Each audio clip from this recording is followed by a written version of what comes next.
मैं अब आमंत्रित करता हूँ श्री प्रभा वर्मा जी को। आप प्रतिष्ठित कवि, साहित्यकार, गीतकार और संपादक हैं। इलेक्ट्रॉनिक मीडिया कर्मी तथा सांस्कृतिक कार्यकर्ता है। आपके 1 दर्जन से अधिक कविता संग्रह, 3 उपन्यास, समकालीन सामाजिक राजनीतिक परिवेश और साहित्य पर 6 पुस्तकें, आलोचनात्मक निबंधों के 8 संग्रह, मीडिया पर 1 अध्ययन कार्य, अंग्रेजी में 1 उपन्यास जिसका शीर्षक है आफ्टर द आफ्टरमाथ तथा एक यात्रा वृत्तांत प्रकाशित है। प्रभा वर्मा जी को रजत कमल, सर्वश्रेष्ठ गीतों के लिए राज्य सरकार के फिल्म पुरस्कार, केरल साहित्य अकादमी पुरस्कार, वायलार पुरस्कार और पद्म प्रभा पुरस्कार से भी अलंकृत किया गया है। आपको 2 बार केरल संगीत नटाला अकादमी सम्मान से विभूषित किया गया है। प्रभा वर्मा ने मोहिनी अट्टम के लिए कई पदम लिखे हैं, जो केरल का एक शास्त्रीय नृत्य रूप है, और कर्नाटक संगीत समारोह के लिए दर्जनों शास्त्रीय कृतियों की रचना की है। पूर्व राष्ट्रपति श्री प्रणब मुखर्जी ने वर्ष 2016 में प्रदर्शन कलाओं के लिए आपके गीतात्मक योगदान के लिए राष्ट्रपति भवन में आपको प्रशस्ति पत्र और शाल से सम्मानित किया था।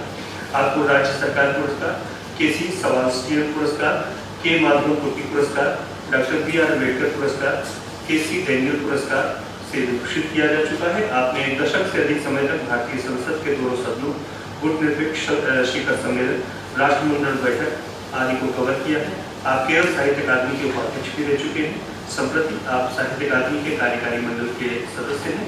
आप ज्ञानपीठ पुरस्कार के निर्णायक जूरी के सदस्य हैं।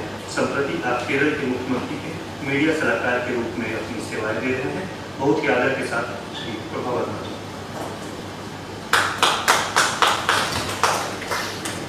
Respected Subhashchandi Guruji, who says over this function, Dr. Srinivasarao-ji, who is the main host of this program, and the distinguished delegates belong to various states and various languages.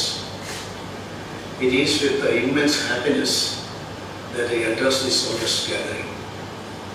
At the outset, I would like to express my sincere gratitude to the Sahitya Akademi for having invited me to participate in the symposium, which is of national significance.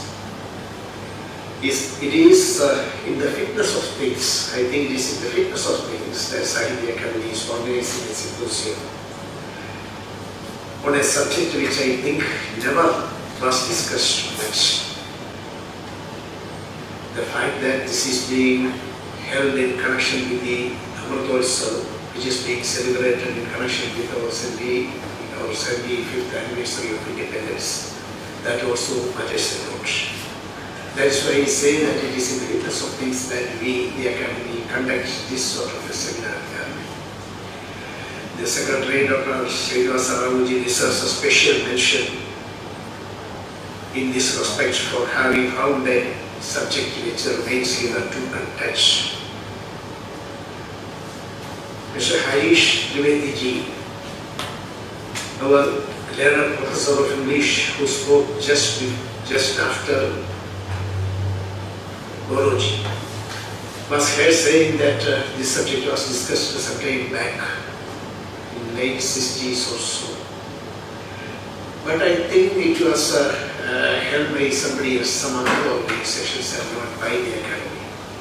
So far as my knowledge knows, Academy convenes this sort of a program on this sort of a subject for the first time in history, and that deserves a special mention. Satyananda used to say, when a people do not want their culture, the nation dies. This is all the more true in the case of great cultures, noble cultures, glorious cultures, including that of Rome and Greek. We have been witness to the crumbling down of such great cultures, despite the presence of towering culture and luminaries like Socrates, Heraclitus, etc.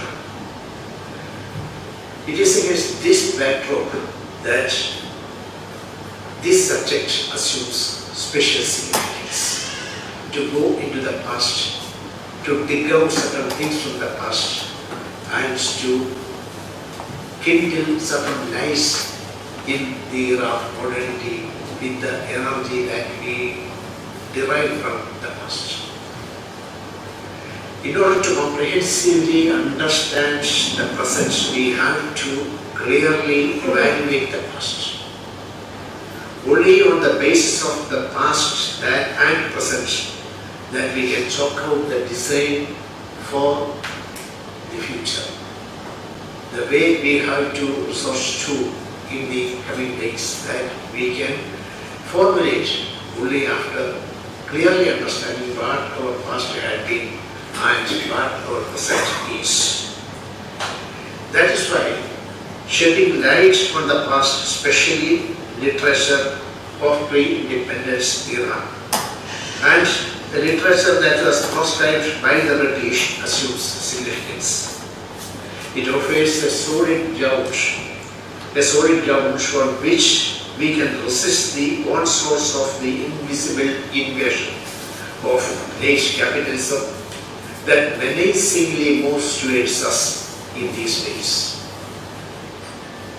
In one pretext or other, it goes without saying that always invasion in the field of literature and culture always comes slowly, silently, and of course in these ways. That's why I say that this sort of a symposium on a subject of historical importance assumes greater dimensions and significance.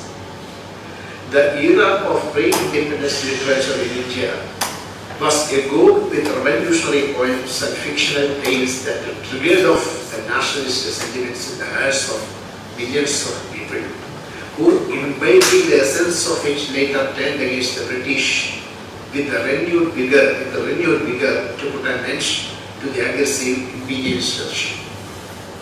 Knowing this fully well, the British sought to crush the nationalist writings in the bud itself, and went on to the extreme of banning literary works of patriotic fervor and putting behind bars those who sought to use word as words.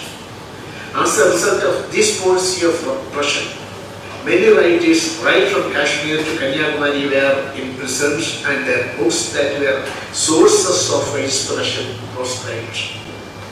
It is rather unfortunate that even after 75 years of independence, many of the powerful writings of that era that were banned by the British Raj still remain in the darkness. In the darkness of the National Archives in Delhi and the Indian Office Library at the British Museum, without being outraged by probing researchers or enthusiastic historians.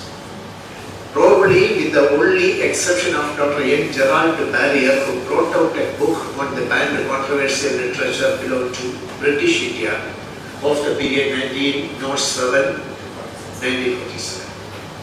The main drawback of this one and only book on this subject is that it failed totally in shedding light on the banned literature of South Indian provinces, as the author chose to confine himself to the language of northern states and the proscribed books of English, Hindu, Urdu and Punjabi only. He confined to these areas, he confined himself to these languages. So, the literature that emerged from the South Indian states, from Tamil Nadu, Andhra Pradesh, Kerala, Karnataka, etc., still remain in the darkness. Even the book Hindu Swaraj or Indian Home Rule written by Gandhiji does not get any mention in this book, as books belonging to Gujarat too did not figure in his terms of reference. Since then, no comprehensive attempt has been made to rediscover the writings belonging to other states that were considered inflammably dangerous by the British. Many such books are in highly dilapidated conditions and are physically disintegrating, they are getting ruined, they are getting spoiled. In the dark corridors of the archives without being digitized and kept from the posterity. It is against this backdrop too that this symposium being held by the Sahitya Akademi assumes greater significance. We have to understand what had been going on in the past, and we are responsible to find it out and pass it on to the posterity. If we fail in that attempt, that will be crime to the nation as a whole. The posterity should not find fault with us for this note. However, the fact remains that the banning of books was not rampant in the southern states in general and Kerala in particular, compared to North Indian states. The reason for this is still unknown. It is common knowledge that at that point of time, Kerala remained as three provinces, namely Travancore, Kochi and Malabar. In Travancore, instead of directly dealing with the nationalist movement, what the British chose was to make the Divan regime of Sir C.P. Ramaswamy Akademi either instrumental in getting things done. I think this might be one of the reasons behind this. Many powerful literary pieces did emerge from that part of that state exactly at that point of time. It is also worth mentioning that Sir C.P., the then Divan, was keen to deal with both the nationalist movement and the literary pieces that sprang up from that movement with a heavy hand. Yet, his focus was not on literature but on the physical revolts that posed a threat to his rule, as was evident in Kunnapura, Vayala, etc. However, it is rather unfortunate that the nationalist poems written in Malayalam do not figure even in the index of the contents of the book titled Patriotic Poetry banned by the British Raj. A book has come out with this title, Patriotic Poetry banned by the Raj, but it doesn't have any mention about Malayalam, about Telugu, about Kannada. It is very unfortunate that even when we are digging out something valuable from history, we are marginalizing certain languages, marginalizing certain states and marginalizing certain writers. It is very unfortunate. However, this has happened even in the case of this patriotic poetry book. This has happened in spite of the fact that many poems were written in Malayalam and many of those poems were instantaneously banned by the British during the re-independence era. Even the word Malayalam does not figure in this book.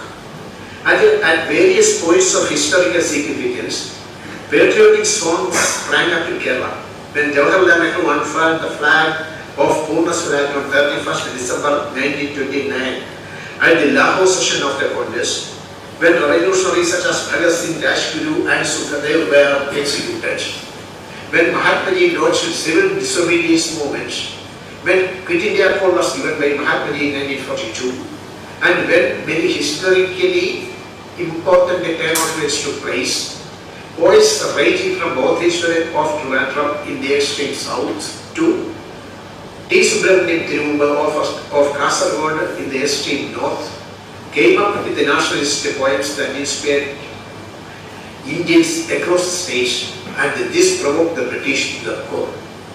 The marching song that begins with the call Variga Variga Sakadiri, which means come along, fellow beings, was written by Amshi Narayan for the tumultuous occasion of Sartha Satyagraha at Kozhikode in the year 1930. The song of valor got echoed in all the streams of the sub-jhanas that marched into the main flow that culminated at Kozhikode to hold the Sartha Satyagraha. Amshi Narayan himself was present in the jatha that proceeded from Trivandrum singing this song, the most patriotic song Kerala has ever had. This song, which formed a part of the book titled Padayanigalude Pattugal, which means songs of warriors, was promptly banned by the British in all the three provinces of Travancore, Kochi and Malabar. His celebrated poem Gandhi Ramayana, that depicts Mahatma Gandhi as Sri Rama, Bharat as Sita and the British as Ravana, also was banned by the British. His poems titled The Second War of Bharat, Bhagat Singh and Jallianwala Bagh also were banned. The poet was imprisoned at BU Sadoldi. He has to be a subject of trial for having committed the alleged offense of writing seditious poetry. Raktageetam was yet another revolutionary anthology that was proscribed by the British. The book, published by some radical thinkers belonging to Chirakkal Progressive Literary Society of Malabar, contained daring poems written by a number of revolutionaries ranging from Srinivas to P. Narayan. The poem titled The Pledge begins with these words: "Oh, the sacred red flag, which is the life of the poor, fly aloft in the sky for long. These comrades shall stand under thee and give battle to imperialism unflinchingly. When will the sun of equality rise? Until such a time comes, we shall rally around thee, prepared to lay down our lives." P. Narayan's poem titled The Coming runs like this: "Here comes the hunger battalions nearer and nearer in order to kill foes and win rise. The oppressive people are coming unitedly to win complete independence for India." Another poem from the same anthology calls for taking sword, which begins with these lines: "You peasants who hold plough in your hands, you must change it for swords, with which you can shed red blood. Set out quickly for the fields of battle." This song was written by P. Padengat Munira. Another song, May It Become, begins with these words: "Let me once again stand erect before a society hallowed by equality and fraternity. May cataclysms destroy not autocracy which in no survey humanity come about frequently. The peasants, the lowly, roam about us caused in the necropolis of landlordism, devoid of the means of progress." It goes without saying that the poets who appeared in the anthology Raktageetam hailed from the radical first stream of the Socialist Party, which later became the Communist Party. The anthology containing their poems, as expected, was banned and a hunt was on in search of these poets. The Deshabhimani daily newspaper was banned for having published a poem titled "We Serve the Forward," written by Chowara publisher, a rationalist. Chowara, who had participated in Vaikam Satyagraha of 1924, civil disobedience movement of the 1930 and the Quit India movement of 1942, was arrested and jailed. Mahagavi Kuttamohan was also proscribed by the British as it contained sparks that would set the British regime ablaze. In late 40s, a story written by Pulkunam Bhatti, a progressive writer, was banned as it contained a call for revolt against the American border administrative reforms that were launched by the then Divan Sir C.P. Ramaswamy, who was nothing but a puppet in the hands of the British. The story narrates the tale of a tailor who insists on an American model stitching of a coat as against the wishes of the one who is supposed to wear it. The tailor finds everything alien, laudable. It reflected the pitiable plight that prevailed during the tenure of Sir C.P. and the British Raj, which jointly attempted to have an American model of his concession in Travancore. Vailar Garjindu, which means Vailar Roads, is another poem which was banned during the British regime. The poem is about the Vailar uprising, which left so many revolutionaries martyred in the pre-independence India. The poet in this poem calls for the re-emergence of the revolutionaries with the optimistic view that they would spread throughout the length and breadth of the state in the times to come. P. Bhaskaran, one among the triumvirate of the red decades in the history of Malayalam literature, was arrested and made to walk the public streets handcuffed.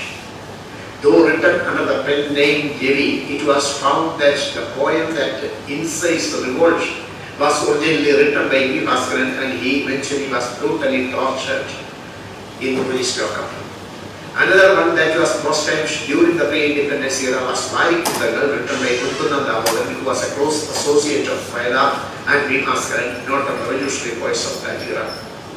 Vaikam Muhammad Bashir, who is fondly called as Beko Sultan, had to remain in jail both for having taken part in the freedom struggle and for having written against the British Raj. He mobilized an anti-British movement and edited Ujjivanam, a revolutionary journal, as part of his nationalist activities. He wrote against the imperialist machinations so strongly in it, as a result of which an arrest warrant was issued against him. Vaidya Muhammad Bashir, who was arrested immediately before the start of the Salt Satyagraha, wrote his celebrated verse, many of his celebrated verse, while remaining in jail. Dhammarajyam, his famous short story which means the nation of righteousness, was banned in Travancore. The work provides an insight into the life of the people and their sentiments. His words, agonizing terrorism across the streets, brutal roars of cruelty, the unjust laws, while the helpless victims scream. These lies brought the British, who thought that it was against the inhuman nature of the imperialist regime. It was on the basis of that assumption the literary piece was banned. A.K. Narayana Pillai, one of the renowned voice of that time, also has to face the same fate, as his work Call for Revolution was considered by the government as having the potential to incite violence against the British administration. The poem contains these lines, wake up, it is time to unite, let us be brave. The British are singing at our hands of unity, it is high time to shun cowardice. The lines that portrayed the essence of self-reliance, self-independence, etc. left the British with the only choice of banning it. It should not go unnoticed that an illustrious writer, K. Ramakrishna Pillai, who was the editor of Swadesha Abhimani, was exiled from Trivandrum and his trust was confiscated. He passed away in Kannur as he was denied permission to step into Travancore. Let me conclude this talk by quoting the lines of Mahavir Kumar Nasan, the poet laureate of Kerala. Freedom, it is nectar. It is the life of the esteemed. For them, dependence is frightening than death. Perhaps Asan is the one and only poet who equated independence and freedom with the nectar. When we celebrate Amrit Mahotsavam of independence, he who considered freedom at that point itself as Amrit should not go unsung. Thank you.